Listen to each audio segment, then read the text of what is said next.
नमस्कार। आज हमारे सामने विश्लेषण के लिए अश्विनी उपाध्याय के YouTube चैनल से एक वीडियो ट्रांसक्रिप्ट है। जी। इसका शीर्षक ही अपने आप में एक बड़ा सवाल खड़ा करता है। सरकारी खजाना क्यों खाली रहता है? ये स्रोत दरअसल भारत की जो मौजूदा टैक्स व्यवस्था है ना, उस पर उंगली रखता है। हाँ। और पूछता है कि भाई income tax, GST, toll tax और पता नहीं कितने सारे टैक्स हम देते हैं। जी हाँ, लिस्ट लंबी है। फिर भी अक्सर ये सुनने को क्यों मिलता है कि सरकारी खजाने में मतलब पर्याप्त पैसा नहीं है। सही बात है, ये सवाल तो है। लेकिन ये स्रोत सिर्फ सवाल उठाकर नहीं रुकता, वो एक हल सुझाता है और वो हल ऐसा है जो शायद आपने पहले न सुना हो। अच्छा। काफी अलग है। अच्छा। तो चलिए आज इसी में थोड़ा गहराई से उतरते हैं, देखते हैं कि क्या है ये पूरा मामला। जी जरूर। तो ये ट्रांसक्रिप्ट जो तर्क दे रही है वो ये नहीं कि हमारे यहाँ टैक्स कम है या वसूला नहीं जाता, बल्कि इसका कहना है कि असली दिक्कत तो इस पूरे सिस्टम में है, इस पूरी व्यवस्था में ही कुछ बुनियादी खामियां हैं। सिस्टम में ही गड़बड़ है, ये कह रहे हैं। हाँ, और अपनी बात रखने के लिए इसमें पुराने जमाने का भी जिक्र है, मतलब चाणक्य के समय का। चाणक्य? अच्छा। हाँ, और कुछ दूसरे देशों के उदाहरण भी दिए हैं। ये सब कुछ मौजूदा टैक्स सिस्टम की आलोचना करने के लिए और एक बिल्कुल अलग मॉडल जिसे ये वन नेशन वन टैक्स कह रहे हैं, उसकी वकालत करने के लिए इस्तेमाल हुआ है। वन नेशन वन टैक्स, ठीक है। शुरुआत ही एक बड़ी सीधी साधी लेकिन कह सकते हैं असरदार उपमा से होती है। अच्छा, क्या है वो?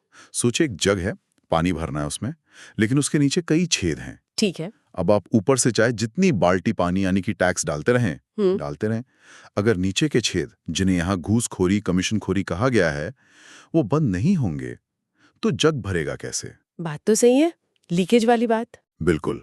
ट्रांसक्रिप्ट कहती है कि income tax, GST, TDS, VAT ये सब अलग अलग बाल्टियां हैं। हम पानी डाल रहे हैं, कोशिश करें भरने की। हाँ, पर खजाना फिर भी खाली सा है क्योंकि असली समस्या वो लीकेज, वो बंद नहीं हो रही।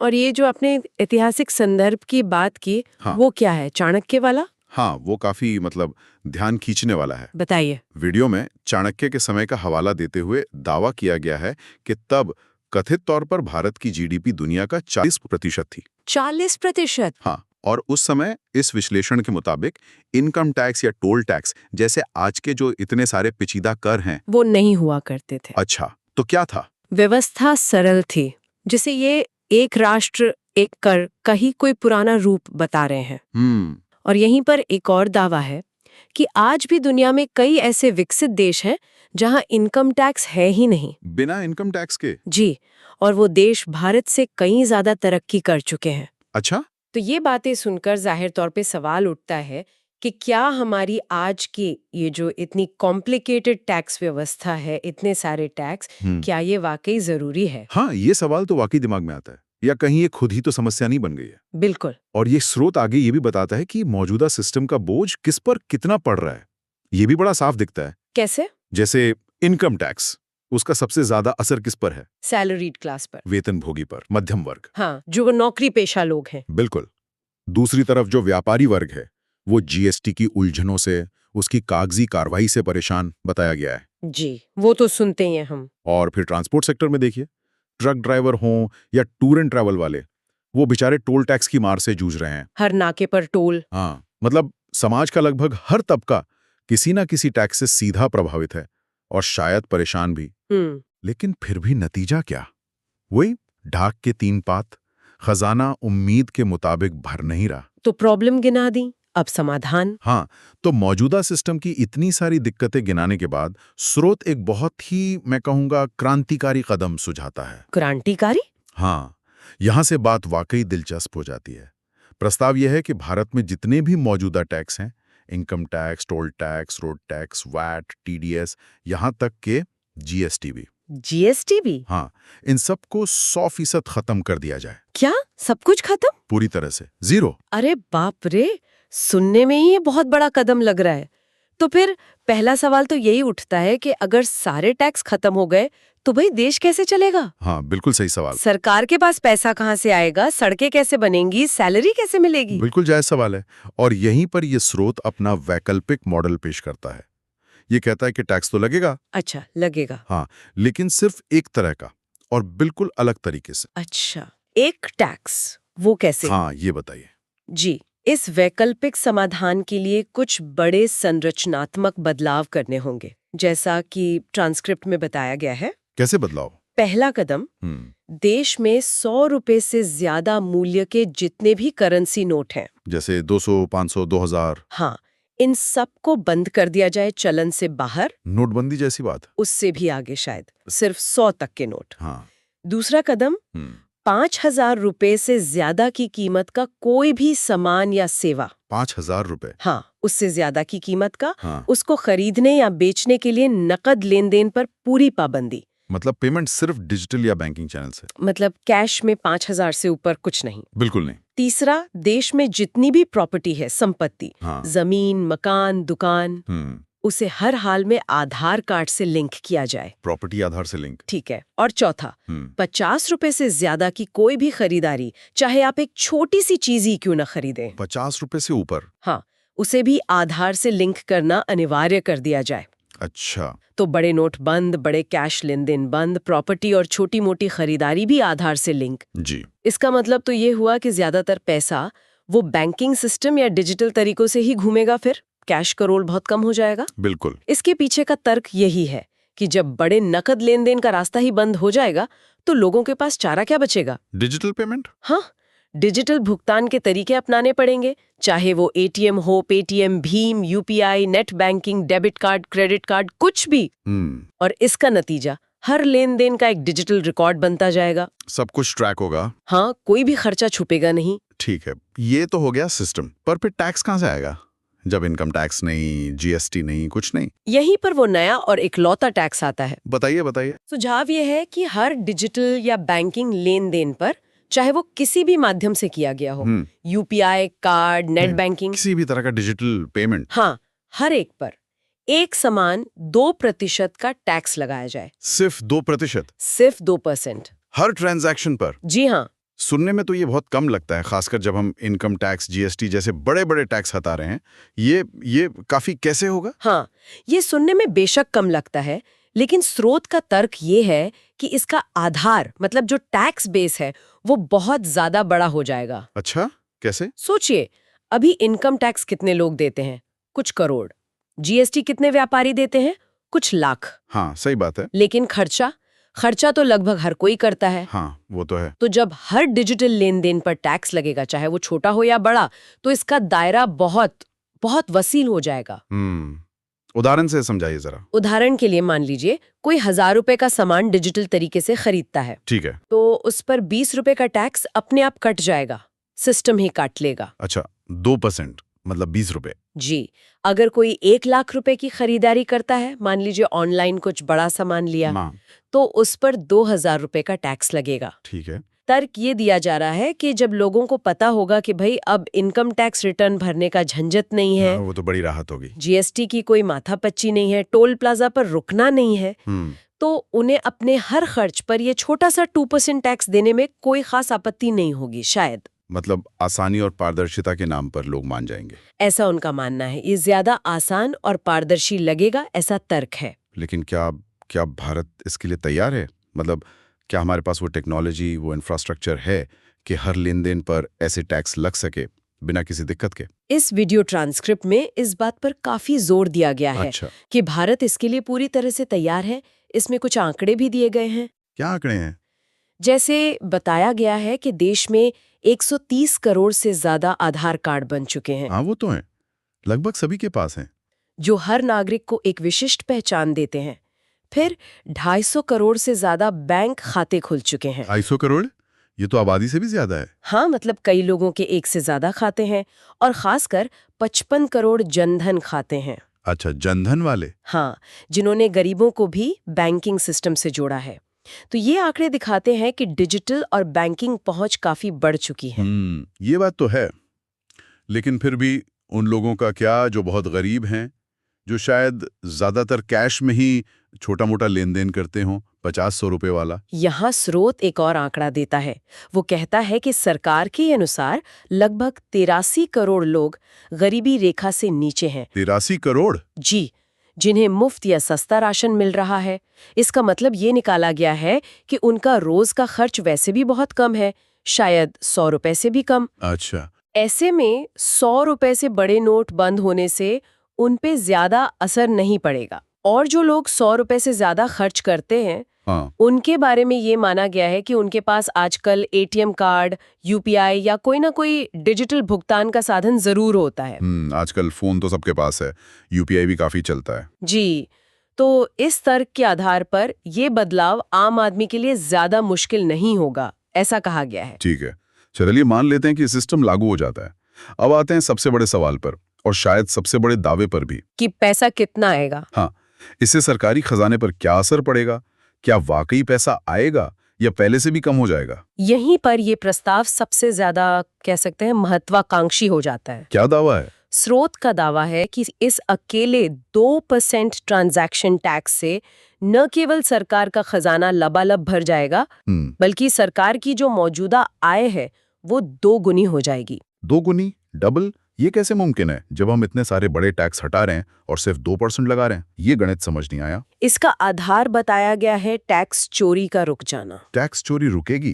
कैसे? तर्क यह है कि आज की व्यवस्था में बहुत बड़े पैमाने पर टैक्स चोरी होती है। हाँ, ये तो माना जाता है। लोग अपनी आय कम दिखाते हैं, खासकर बिजनेस वाले या प्रोफेशनल्स, और नकदी में बड़े बड़े खर्च करते हैं। कैश में? हाँ, वीडियो में उदाहरण दिया गया है कि कोई व्यक्ति कागज पर दिखा सकता है कि वो साल में बस मान लीजिए 5 लाख रुपए कमाता है, ठीक है। लेकिन असल में वो बिजनेस क्लास में हवाई सफर कर रहा होता है, 7 स्टार होटलों में रुकता है, महंगी गाड़ियां खरीदता है। अच्छा। ये सब करोड़ों के खर्चे होते हैं जो ज्यादातर कैश में होते हैं या ऐसे तरीकों से कि ट्रैक नहीं हो पाते। हाँ, ये तो होता है। क्योंकि ये लेन देन पकड़ में नहीं आते, इन पर कोई टैक्स नहीं लगता। अच्छा, तो नई व्यवस्था में ये कैसे बदलेगा? नई व्यवस्था में जब बड़े नोट नहीं होंगे और बड़े लेन देन सिर्फ डिजिटल होंगे, हाँ, तो ये सारे खर्चे, ये बिजनेस क्लास का टिकट, 7 स्टार होटल का बिल, ये सब अपने आप रिकॉर्ड में आ जाएंगे। क्योंकि पेमेंट डिजिटल होगा। बिल्कुल, जब वो व्यक्ति पेमेंट करेगा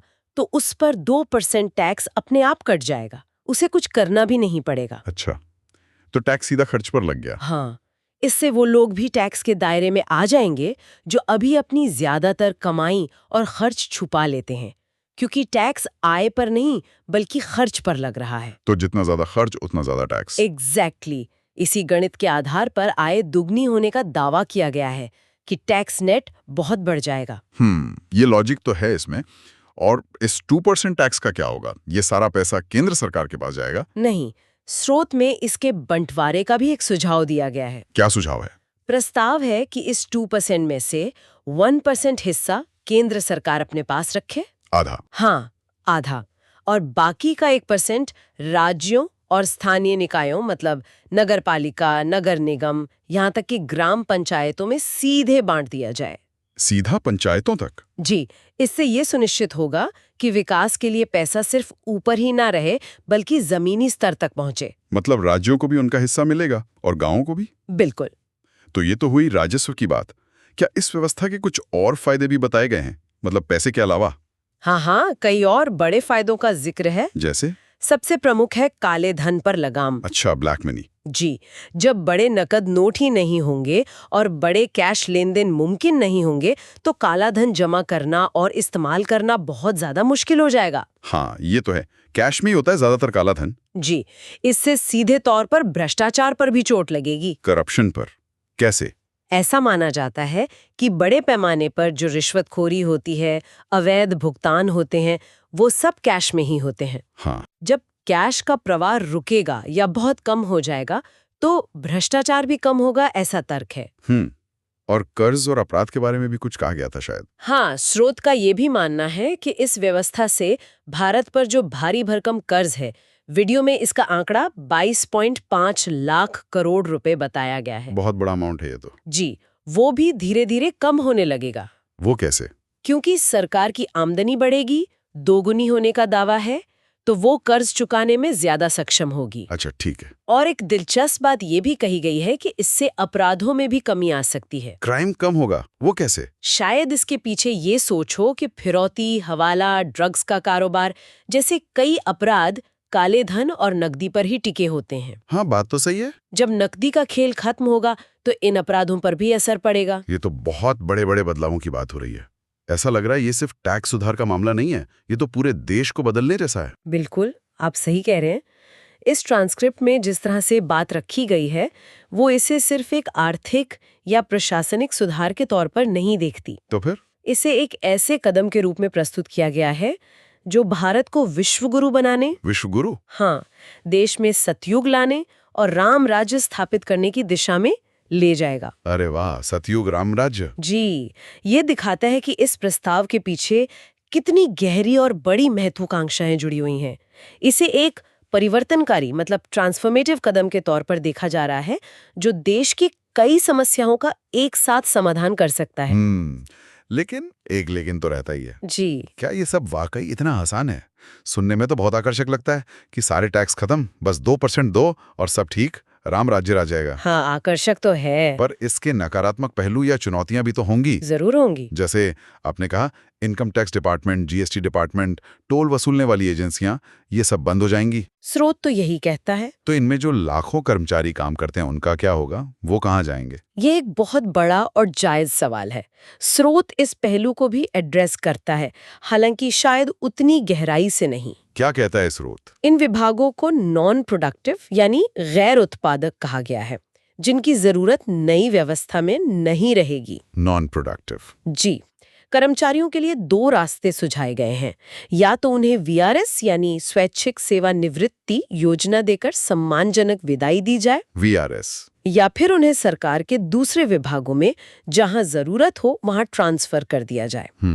लेकिन ये कहने में जितना आसान लगता है, करने में उतना ही मुश्किल होगा। बिल्कुल, ये एक बहुत बड़ा प्रशासनिक फेरबदल होगा। इसके सामाजिक और आर्थिक परिणाम भी होंगे। लाखों लोग प्रभावित होंगे। जी, इतने बड़े कार्यबल को मैनेज करना, उन्हें नई भूमिकाओं के लिए तैयार करना, ये अपने आप में एक बहुत बड़ी चुनौती होगी। इसमें बहुत समस्याएं आ सकती हैं। और क्या पता इसके कुछ ऐसे नतीजे भी हो जिनके बारे में अभी सोचा ही ना गया हो। अनपेक्षित परिणाम। निश्चित रूप से किसी भी इतने बड़े बदलाव के अनपेक्षित परिणाम हो सकते हैं, बिल्कुल हो सकते हैं। जैसे क्या हो सकता है? जैसे क्या सभी लोग आसानी से डिजिटल पेमेंट अपना लेंगे, खासकर वो लोग जो तकनीक से ज्यादा वाकिफ नहीं हैं। हाँ, ये एक बड़ा सवाल है। ग्रामीण इलाकों में इंटरनेट कनेक्टिविटी और डिजिटल साक्षरता का क्या स्तर है, क्या वो इसके लिए तैयार है? क्या छोटे दुकानदार, दिहाड़ी मजदूर वो इस सिस्टम में सहज हो पाएंगे या उन्हें दिक्कत होगी? और ये 2% टैक्स, क्या इससे महंगाई बढ़ सकती है? क्योंकि अब हर चीज पर टैक्स लगेगा, जो पहले शायद नहीं लगता था। ये भी एक संभावना है। क्या इससे लोगों की बचत करने की आदत पर असर पड़ेगा, क्योंकि अब खर्च पर टैक्स लग रहा है? हाँ, ये भी सोचने वाली बात है। तो ये कुछ ऐसे सवाल हैं जिन पर और ज्यादा सोचने और ज्यादा विश्लेषण की जरूरत होगी अगर ऐसा कुछ करने का सोचा भी जाए। तो कुल मिलाकर आज हमने अश्विनी उपाध्याय के स्रोत के हवाले से एक बहुत ही अलग, यहाँ तक ये कह सकते हैं एक रेडिकल विचार पे चर्चा की। जी बिल्कुल। एक ऐसा प्रस्ताव जो कहता है कि भारत की मौजूदा जटिल टैक्स प्रणाली को पूरी तरह से खत्म कर दो, सब हटा दो। हाँ, और उसकी जगह सिर्फ डिजिटल और बैंकिंग लेन देन पर एक समान 2% का टैक्स लगाओ। ये मौजूदा व्यवस्था की उन समस्याओं जैसे लीकेज, जटिलता और उससे होने वाली आम लोगों की परेशानी, जी, उसका एक बेहद साहसिक समाधान पेश करता है। हाँ, ये प्रस्ताव हमें दिखाता है कि तकनीक का इस्तेमाल करके टैक्स व्यवस्था को कितना सरल और पारदर्शी बनाने की कल्पना की जा सकती है। हाँ, कल्पना तो है। ये सिर्फ सरकारी खजाना भरने का तरीका नहीं सुझाता, बल्कि देश की कुछ बहुत पुरानी और गहरी समस्याओं जैसे काला धन और भ्रष्टाचार, उनसे निपटने का भी एक संभावित रास्ता दिखाता है। सही है। लेकिन जैसा कि हमने बात की, कोई भी इतना बड़ा बदलाव अपने साथ बहुत सारी चुनौतियां और सवाल लेकर आता है। हाँ, वो तो है। इसे जमीन पर उतारना कितना व्यावहारिक होगा, इसके क्या क्या अप्रत्याशित असर हो सकते हैं और समाज के अलग अलग वर्गों पर इसका क्या प्रभाव पड़ेगा, ये सब ऐसे मुद्दे हैं जिन पर बहुत गहराई से विचार विमर्श की जरूरत होगी। तो फिर इस पूरी चर्चा का निचोड़ क्या है? मतलब हम क्या लेकर जाएं यहाँ से? निचोड़ शायद ये कि हमें अपनी स्थापित व्यवस्थाओं पर, चाहे वो कितनी भी पुरानी क्यों न हो, सवाल उठाने से हिचकना नहीं चाहिए। बिल्कुल।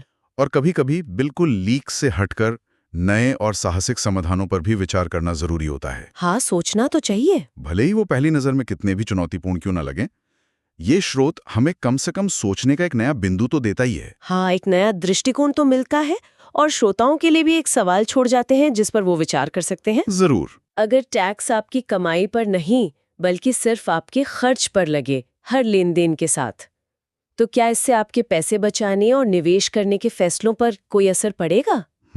क्या आप अपनी खरीदारी की आदतों को बदलेंगे, ये जानते हुए कि हर डिजिटल खर्च पर एक छोटा ही सही पर टैक्स जुड़ रहा है? अच्छा सवाल है। सोचिएगा जरूर।